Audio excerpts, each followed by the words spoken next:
ಕಾಲ್ ತುಳಿತ ದುರಂತದ ಬೆನ್ನಲ್ಲೇ ಕೆ ಗೋವಿಂದರಾಜು ಅವರು ಈಗ ನಾಪತ್ತೆ ಆಗಿದ್ದಾರೆ. ಕಿಕ್ಔಟ್ ಬಳಿಕ ಎಲ್ಲಿಯೂ ಕೂಡ ಕಾಣಿಸ್ಕೊಳ್ತಾ ಇಲ್ಲ ಕೆ ಗೋವಿಂದರಾಜು ಅವರು. ಕಾಲ್ ತುಳಿತ ದುರಂತದ ಬೆನ್ನಲ್ಲೇ ಕೆ ಗೋವಿಂದರಾಜು ಅವರು ನಾಪತ್ತೆ ಆಗಿದ್ದಾರೆ. ರಾಜಕೀಯ ಕಾರ್ಯದರ್ಶಿ ಆಗಿದ್ರು ಸಿಎಂ ಅವರಿಗೆ. ಸಿಎಂ ಹಿಂದೆಯೇ ಇರ್ತಾ ಇದ್ರು ಸಿಎಂ ರಾಜಕೀಯ ಕಾರ್ಯದರ್ಶಿ. ಸಿಎಂ ತೆಗೆದುಕೊಳ್ಳುವ ನಿರ್ಧಾರದಲ್ಲಿ ಸಲಹೆಯನ್ನ ಕೊಡ್ತಾ ಇದ್ರು.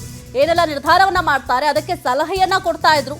ಇದೀಗ ಸಿಎಂ ರಾಜಕೀಯ ಕಾರ್ಯದರ್ಶಿ ಹುದ್ದೆಯಿಂದ ಕೊಕ್ ನೀಡಲಾಗಿದೆ. ಮಾಧ್ಯಮಗಳ ಕಣ್ಣಿಗೂ ಕೂಡ ಕೆ ಗೋವಿಂದರಾಜು ಅವರು ಬೀಳ್ತಾ ಇಲ್ಲ. ಸದ್ಯಕ್ಕೆ ನಾಪತ್ತೆ ಆಗಿದ್ದಾರೆ. ಕಿಕ್ಔಟ್ ಬಳಿಕ ಎಲ್ಲಿಯೂ ಕೂಡ ಕೆ ಗೋವಿಂದರಾಜು ಅವರು ಕಾಣಿಸ್ಕೊಳ್ತಾ ಇಲ್ಲ. ಏನು ಚಿನ್ನಸ್ವಾಮಿ ಸ್ಟೇಡಿಯಂನಲ್ಲಿ ದುರಂತ ಸಂಭವಿಸಿತು, 11 ಜನರ ಬಲಿಯಾಯಿತು. ಈ ಪ್ರಕರಣಕ್ಕೆ ಸಂಬಂಧಪಟ್ಟಂತೆ ಕೆ ಗೋವಿಂದರಾಜು ಅವರ ಕಿಕ್ಔಟ್ ಅನ್ನ ಮಾಡಲಾಗಿತ್ತು. ರಾಜಕೀಯ ಸಲಹೆಗಾರರಾಗಿದ್ರು ಸಿಎಂ ಅವರಿಗೆ. ಏನೇ ನಿರ್ಧಾರವನ್ನ ಸಿಎಂ ಸಿದ್ದರಾಮಯ್ಯ ಅವರು ತೆಗೆದುಕೊಂಡ್ರು ಕೂಡ ಅದಕ್ಕೆ ಅವರು ಸಲಹೆಯನ್ನ ಕೊಡ್ತಾ ಇದ್ರು. ಈ ಕುರಿತು ಹೆಚ್ಚಿನ ಮಾಹಿತಿ ನೀಡ್ತಾರೆ ನಮ್ಮ ಪ್ರತಿನಿಧಿ ರೂಪೇಶ್.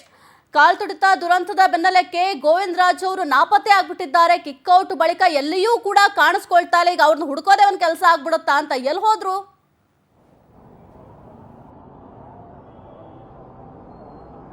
ಸಾಹಿತ್ಯ ಇಲ್ಲಿ ಯಾಕಂತ ಹೇಳಿದ್ರೆ ಸಿಎಂ ಸಿದ್ದರಾಮಯ್ಯನವರ ರಾಜಕೀಯ ಕಾರ್ಯದರ್ಶಿ ಆಗಿರ್ತಕ್ಕಂಥ ಕೆ ಗೋವಿಂದರಾಜು ಅವರನ್ನು ಅಮಾನತು ಮಾಡಲಾಗುತ್ತೆ.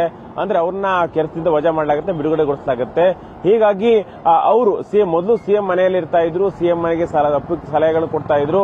ಅದಾದ ಬಳಿಕವಾಗಿ ಸಿಎಂ ಒಂದಿಷ್ಟು ಜನ ಅಲ್ಲಿ ಒಂದಿಷ್ಟು ಸಲಹೆಗಳನ್ನು ಕೂಡ ಕೊಡ್ತಾ ಇದ್ರು. ಆದ್ರೆ ಸಿಎಂ ಅವರಿಗೆ ಸಲಹೆಗಳನ್ನು ಕೊಡ್ತಿರ್ಬೇಕಾದ್ರೆ ಚಿನ್ನಸ್ವಾಮಿ ಕಾರ್ಯಕ್ರಮ, ಅದೇ ರೀತಿಯಾಗಿ ವಿಜಯೋತ್ಸವ ಕಾರ್ಯಕ್ರಮ ಮಾಡಬೇಕು ಅಂತ ವಿಧಾನಸೌಧ ನಿರ್ಧಾರ ಮಾಡಿದಾಗ ಪ್ರಮುಖವಾಗಿ ಸಿಎಂ ಮೇಲೆ ಒತ್ತಡ ಹಾಕೋದು ಕೆ ಗೋವಿಂದರಾಜ್ ಅಂತ ಹೇಳಲಾಗ್ತಾ ಇತ್ತು. ಅವರ ಒತ್ತಾಯ ಮೇರೆಗೆ ಆ ಒಂದು ಕಾರ್ಯಕ್ರಮ ಆಗುತ್ತೆ. ಹೀಗಾಗಿ ಸಿಎಂ ಸಿದ್ದರಾಮಯ್ಯ ಕೂಡ ಘಟನೆ ಬಳಿಕವಾಗಿ ದುರಂತ ಆಯ್ತಲ್ಲ, ಸಿಎಂ ಸಿದ್ದರಾಮಯ್ಯ ಕೂಡ ನೊಂದಿದ್ದಾರೆ. ಹೀಗಾಗಿ ಕೆ ಗೋವಿಂದರಾಜ್ ಅವರನ್ನ ತಮ್ಮ ಕಾರ್ಯದರ್ಶಿ ಹುದ್ದೆಯಿಂದ ಬಿಡಬೇಕು ಅಂತ ಪ್ರಸ್ತಾವವನ್ನು ಇಟ್ಟು ಆದೇಶವನ್ನು ಹೊರಡಿಸಿದ್ದಾರೆ. ಹೀಗಾಗಿ ಸಿಎಂ ಮುಂದೆ ಅಥವಾ ಹಿಂದೆ ಇರತಕ್ಕಂತ ಸಿಎಂ ಎಲ್ಲೋದ್ರೂ ಕೂಡ ಸಿಎಂ ಜೊತೆಗೆ ಇರತಕ್ಕಂತ ಕೆ ಗೋವಿಂದರಾಜ್ ಅವರು ಈಗ ಕಾಣಿಸ್ಕೊಳ್ತಾ ಇಲ್ಲ. 4-5 ದಿನಗಳಿಂದ ಸಿಎಂ ಮನೆಗೂ ಕೂಡ ಬರ್ತಾ ಇಲ್ಲ. ಅದೇ ರೀತಿಯಾಗಿ ಸಾರ್ವಜನಿಕವಾಗಿ ಕೂಡ ಕೆ ಗೋವಿಂದರಾಜ್ ಅವರು ಕಾಣಿಸ್ಕೊಳ್ತಾ ಇಲ್ಲ. ಕಾರಣ ಎಷ್ಟು, ಅವ್ರ ಮನೆ ಬಳಿ ಹೋದ್ರೂ ಕೂಡ ಮಾಧ್ಯಮಗಳಿಗೆ ಮಾತಾಡಲ್ಲ ಅಂತೇಳಿ ಹೇಳಿ ಕಳಿಸಿದ್ದಾರೆ. ಹೀಗಾಗಿ ಅವರು ಸಾರ್ವಜನಿಕವಾಗಿ ಎಲ್ಲೂ ಕೂಡ ಕಾಣಿಸ್ಕೊಂಡಿಲ್ಲ. ಕೆ ಗೋವಿಂದರಾಜ್ ಅವರು ಸದ್ಯಕ್ಕೆ ಅಜ್ಞಾತರಾಗಿದ್ದಾರೆ ಅಂತೇಳಿ ಹೇಳಬಹುದಾಗಿದೆ. ಇಲ್ಲಿ ಪ್ರಮುಖವಾಗಿ ಅಲ್ಲಿ ಕೆಎಸ್ಸಿಎ ಲೆಟರ್ ಬರೆಸಿದಲ್ಲ, ಅದ್ರ ಹಿಂದೆನೂ ಕೂಡ ಕೆ ಗೋವಿಂದರಾಜ್ ಅವರ ಕುಮ್ಮಕ್ಕು ಇದೆ ಅಂತ ಲೆಕ್ಕಾಚಾರಗಳು ನಡೀತಾ ಇದೆ.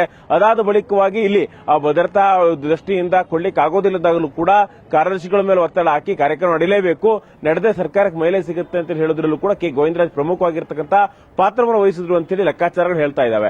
ಹೀಗಾಗಿ ಕೆ ಗೋವಿಂದರಾಜ್ ಅವರು ಸಿಎಂ ಮನೆಗಾಗ್ಲಿ ಅಥವಾ ಅವ್ರನ್ನ ಭೇಟಿ ಆಗೋದಾಗ್ಲಿ ಯಾವುದೂ ಕೂಡ ಮಾಡಿಲ್ಲ.